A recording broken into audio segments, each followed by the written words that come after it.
Today I'm going to be sharing with you the detailed process I use to create a pant block. Now this is using the measurements that I took down here. I will link to that spreadsheet in case you want to use it for yourself because it kind of works as a calculator. You can see how this as a tool can be used to design out any ideas. This is like the measurements for my favorite pair of jeans that I lost part of the pattern for, which is how I came to create this entire series. Yeah, so you can see actually I've got all the style lines marked in with measurements and things. So I could scan that in and I could digitize that if I wanted to, but I'm not going to right now. Instead, what I'm going to do is walk you through the process of creating this. I have tried to keep it as simple as possible, even though it's detailed. So if you have any questions, anything doesn't make sense, please do leave them in the comments. This is a longer video because it is a detailed process. There are pages of instructions, which you can also find on my website. I will link to that in the description below, but it is a detailed process video. So if you're not here for the detail, then go and find my simple trouser pattern tutorial, which I will link up here when it goes live. And there will be other tutorials as well in this series, don't forget. So there will be the right tutorial for you. I'm going to show you how to clone a pair of trousers. I'm going to show you how to measure out a pair of trousers to draft it that way. I'm going to show you a detailed method today, and then there are different methods to help you create the perfect trouser or pant block for yourself. So I'm going to stop waffling. Let's dive in. As I said, it's a long video, so, you know, bear with, pause if you need to go back and double check something. But yeah, hopefully you find it beneficial and I will see you at the end. Okay, so I have my piece of paper ready and I have my measurements chart. You can see the yellow column is for your measurements. So I've put mine in here. To the left, we have the ease amounts. You can modify these if you decide that this is too much ease. I've written here, this is my measurement. This is calculated. So this is the total in centimeters of this plus this, okay? And then I've created a scale auto calculating to 5th scale so that I can show you on a piece of A4 paper how to draft this out. And anything you see that's additional, that's just because the front waist is a total across my front waist, but I obviously need it for one leg, like half of my front waist. And then these sections further down are because this amount will fall either side of line A or B. I just didn't want to have to sit there and do the math while I'm showing you. So I'm going to start by just making a line down, not too far over, but far enough over, kind of like hip-ish. And that's going to be my line. Can you see that? Let me get a pen that you can see. That's going to be line A. And I'm going to place a line a couple of centimeters down. And that's my waist. And I'm just going to label that as waist. This intersection, we're going to call 1. I'm going to make that line darker so that you can see it. So this line, this is step FV1. You can see here FV, front vertical 1, waist to ankle, total measurement 103, which should be 20.6. So I'm going to go from 1, and I'm just going to mark in 20.6. There's my 10.6. You don't need to worry so much about that right now. I just wanted to show you how long the line needs to be. You basically need to have enough space for that entire, and then you're going to square across at the bottom, which you wouldn't do until later, but I've just done it a step earlier. Okay, the next step is FV2, front vertical 2, and we're taking the waist to hip measurement, which for me is 18 centimeters because there's no ease on that, and 3.6 at 5th scale. So I'm just going to measure that in 3.6. I'm going to square across, and to square across literally just means that the line that you're marking in is at a 90-degree angle to the line of origin. So we're going to number that as 2. We're going to call this hip because that's our hip line. Okay, now we're on FV3, which is our crotch depth. Now we measured our crotch depth from our waist down to the hard seat that we were sat upon. Mine is 29 centimeters, which is 5.8. And because we measured it from the waist, we're going to plop that in from the waist, okay? 5.8. And again, we're going to square across. I'm going to label the intersection as 3. And we're going to call that crotch line. We are obviously going to create a curve that comes around like this. So try to keep the word crotch above the line because that is going to be the crotch line. Okay, we're on step front vertical 4, FV4. You can see that I've put the reference next to the measurement so you can easily see what it is you need to be looking for. Hip to knee. Do not make the same mistake that I sometimes make where I measure from the waist to knee. Otherwise you're going to end up with extra long trousers, right? We are taking from the hip, which is number 2, to the knee, and my measurement is 39 centimeters, which is 7.8. So I'm lining up with my hip and I've measured down 7, 5, 6, 7, 8, and then I'm going to square across. We're going to call that number 4 at the intersection, and we're going to call the line knee. If you find it easy, you can always just check off the one that you did so you know where you're up to next. So now we're front vertical 5, which is the hip to ankle, 85, 17. So again, hip is number 2, find your hip line, and we're going to mark in, I already forgot what I said, 17. Oh, we already put it in like it's at the bottom because I did that earlier on when I wasn't supposed to. So down here, I'm going to write 5. I'm actually going to pop it above the line, and we're going to pop hem at this point. Now, if you've measured everything correctly on your vertical axis, from your waist down to your hem, so number 1 through to number 5, should equal your measurement on here, waist to ankle, FV1. My FV1 is 20.6, so let's just have a look. 20.5.6. Bingo, we nailed it. Now we can move on to the front horizontal lines. So those are the lines going from left to right. I recommend that you start with your widest number. So it's either going to be your waist or your hip.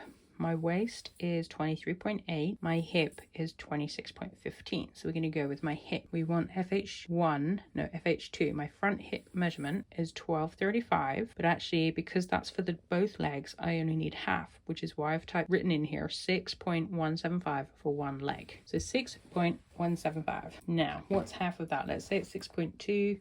That's going to be 3.1 either side. And that's on my hip line here. 3.1 either side. Really, it's just over 3. Okay, can you see those dots? We did that wrong. We do the hip on the back, we're actually on the front. So we're going to do the waist now. It doesn't matter whether you do the front hip or the front waist first, it doesn't matter. It's later on. So now we're going to pop in the waist, and mine is 6.15. So that's going to be 3.05. So basically 3, not much smaller than the hips actually. And we're going to do that either side. And what we're going to do is we're going to label that one on the left as number 6. I'll do it just on the inside. And this one is number 7, again, just on the inside, because we're going to be creating that hip curve. Front horizontal to front hip, 6.175. So basically 6.2 for the entirety. Does that work? Measure out? Yeah, 6.2. So there's not a lot of difference. I've got a little bit of a tummy. So there's not a lot of difference in those measurements for the front. Then we can check that off, and we're going to label this one on the left as 7, 8, and this one is 9. FH3 is your knee circumference, and I want to have, so that's here, my total knee is 9.5, so I want it to be half, so it needs to be 2.375, so 2.4, let's say. If you're going to round your number, round it up rather than down, because rounding up just means you've got more ease as opposed to less ease.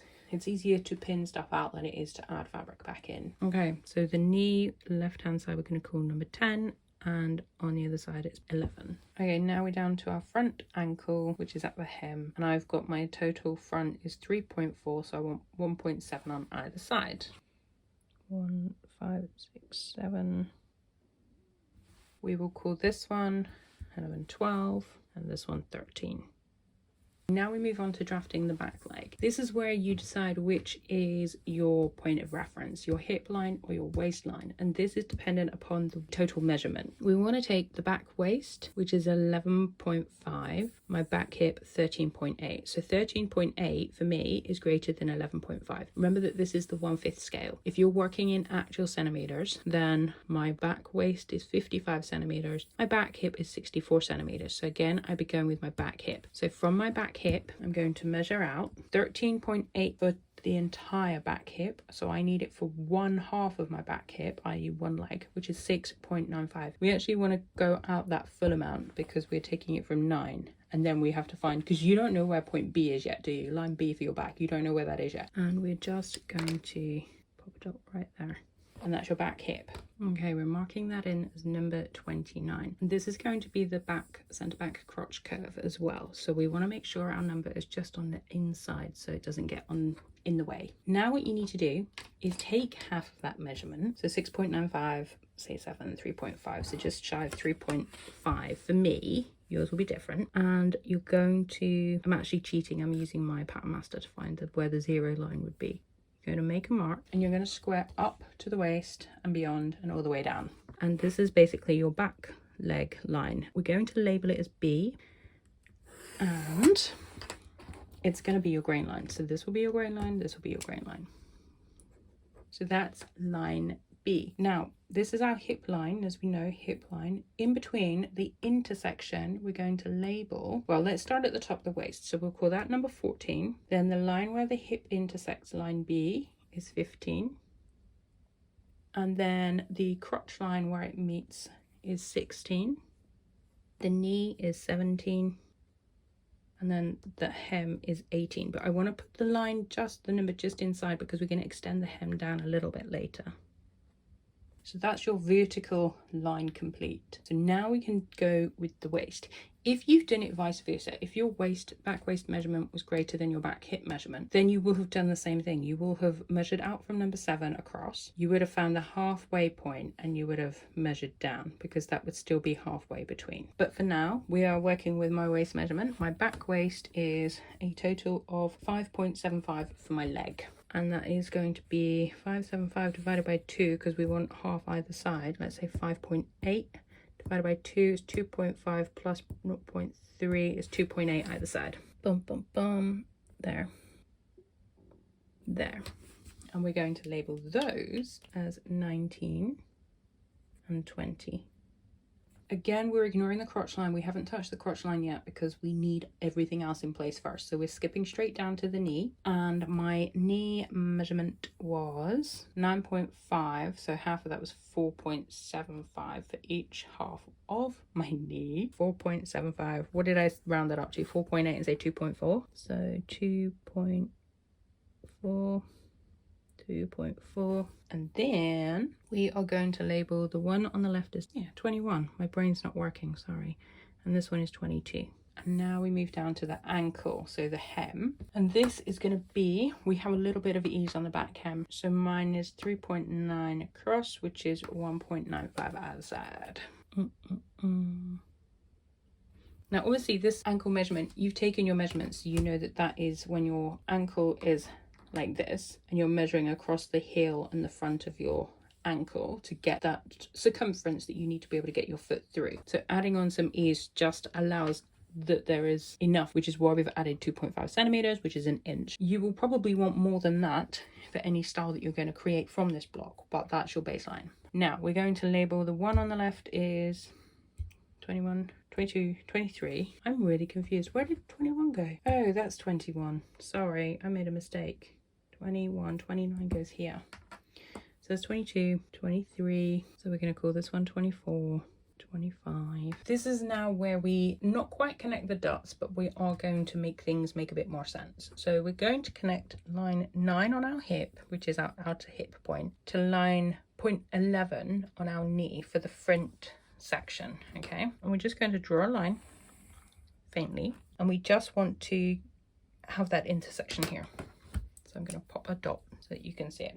Okay, and then we are going to label that as 25, 26, like so. And then when we've done that, we're going to do the same thing, taking number 9 down to, I think that's a 22. I can't see anymore, but basically the back, this is your outer seam, so your side seam, your back side seam where it meets your knee. Okay, so from 9 on your hip to that knee line, and we're doing the same thing. We're just popping a dot at that intersection, and we're calling that 27. Now the reason that we do this is because our top leg needs to extend out. So if you imagine that this is our outer hip, right, this is your side seam coming down, this is like the top of your thigh, so it's like where your leg joins your bum area, your bottom, and you have that kind of like bum crease. So we want to know what that measurement is, which is why we have it on here. Top leg circumference. That's for your full leg. This is your front. This is your back. So the front, CL3, we want minus 34, which at this scale is 7.3. I'm going to measure 7.3 from 26, okay, because we're taking it from that point there, and 7.3, and that we are numbering as 28. I'm going to put it outside, and you can see now we have a crotch curve forming for the center front crotch curve. Can you see that? Genius, right? And then we do exactly the same thing from number 27, which is on the back side seam all the way out to what will be the back crotch curve point. So we want CL4, which is our back top leg circumference, and mine is going out 9.15. And we're going to label that as 29. Ta-da! You can see that we now have a dot to dot. We're going to ignore this line here and this line here because we're not using those or these numbers anymore. We can keep them irrelevant, as it were. There is still a little bit more, like we need to raise the center back.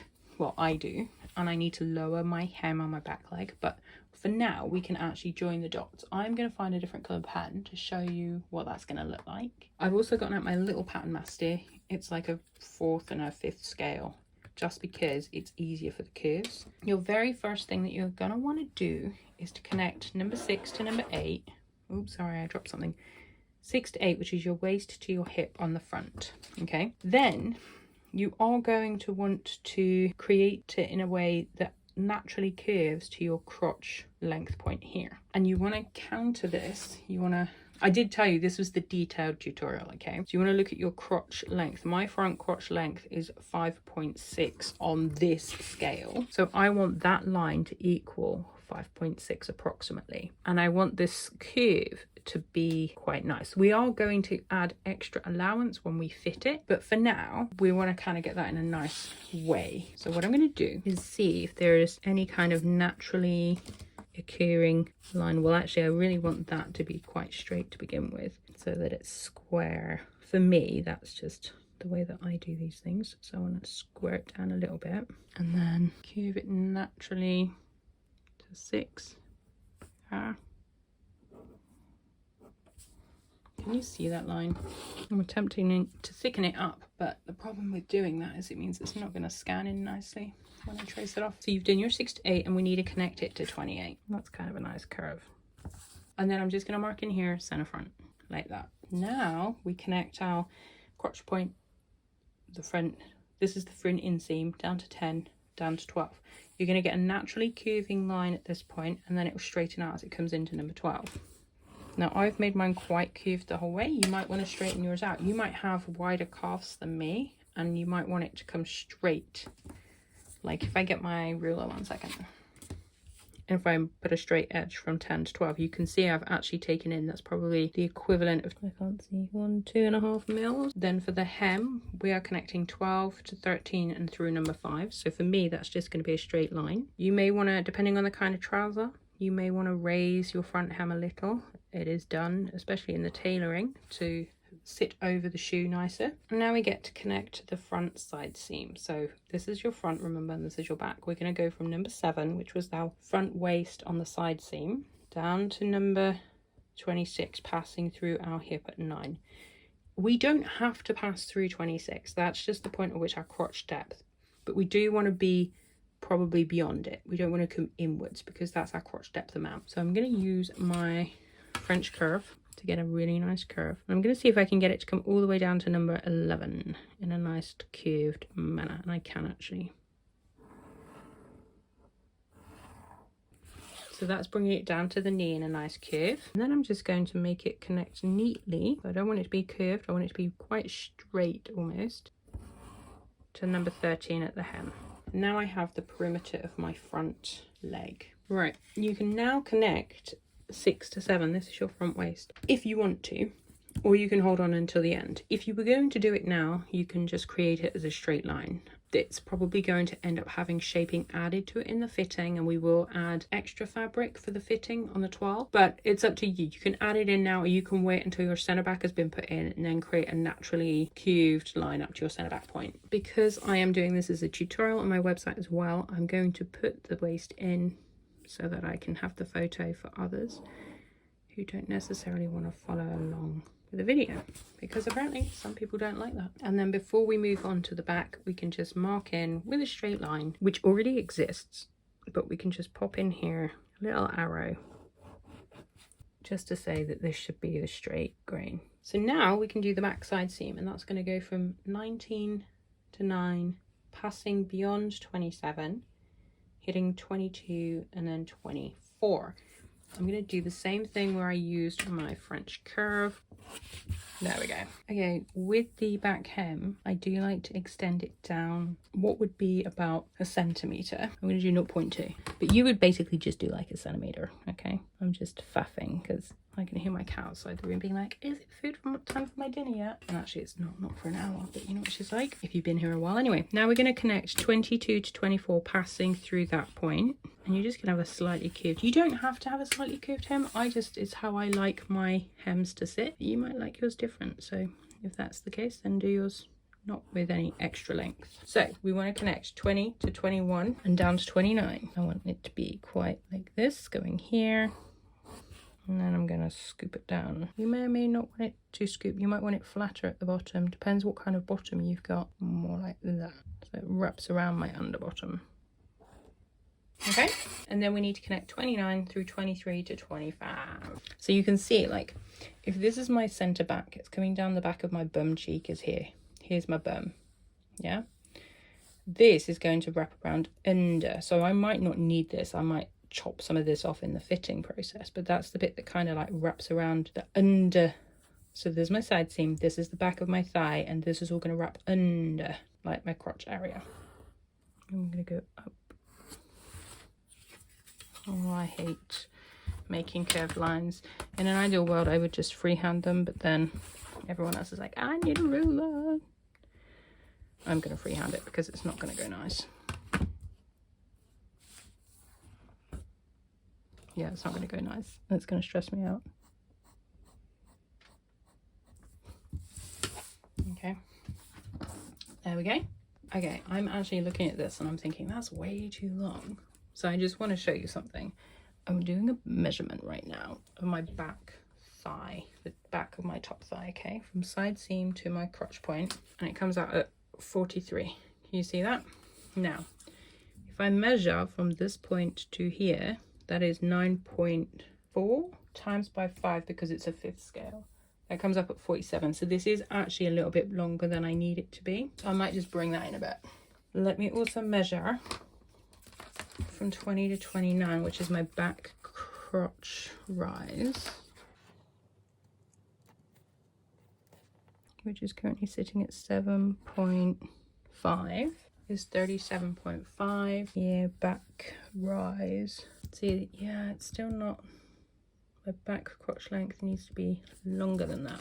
I mean, we are going to raise this up anyway, but there's something not quite right about this. Okay, I end up normally extending my center back by about 2 centimeters.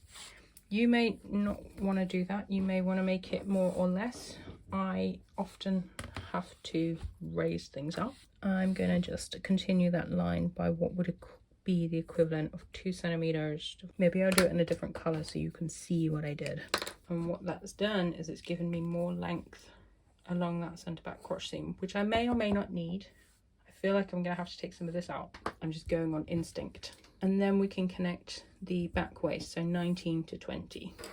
We don't have to go through 14. We just want a nice line going up. Not too curved, not too. There we go. Ta-da! Front waist. So we call this center back. Okay, and let me just zoom you out. So the next stage, hopefully you know how something like this. In an ideal world, you've done it on a sheet of paper like this, so that you can wrap your head around the process, the ideas behind it. Then by all means go in and do it at full size. You've got on the spreadsheet, I call it a spreadsheet and I shouldn't because people get freaked out by it, but you could print it as a PDF and work out the calculations yourself if you wanted to. But if you are using this column, so you're only doing it on one page, like this, if you're using the green column, okay? Otherwise you would use what's here, the white column, so the total amount in centimeters, or if you're doing imperial, in inches. And then you're going to draft that full scale. The next step is to cut it out in fabric. Spoiler alert, here's what I made earlier, because then we need to create a toile or a mock-up and do a fitting, and that's going to be an entire video in itself using the top down center out method. I want to test that one out and see if we can apply that to self-drafted patterns. I'm sure we can, but yeah, So I'm excited for that as well. Thanks for watching. Any questions, drop them down in the comments. If you prefer to work through this with photos and text, then I've also added a link to the tutorial post on my website. I'll have it in the first comment, which will be pinned, but it will also be in the description just in case the pinned comment changes in the future. And yeah, any questions, let me know. I'll see you in the next tutorial as well. Thanks for watching. Take care, and I'll see you in the next one. Bye.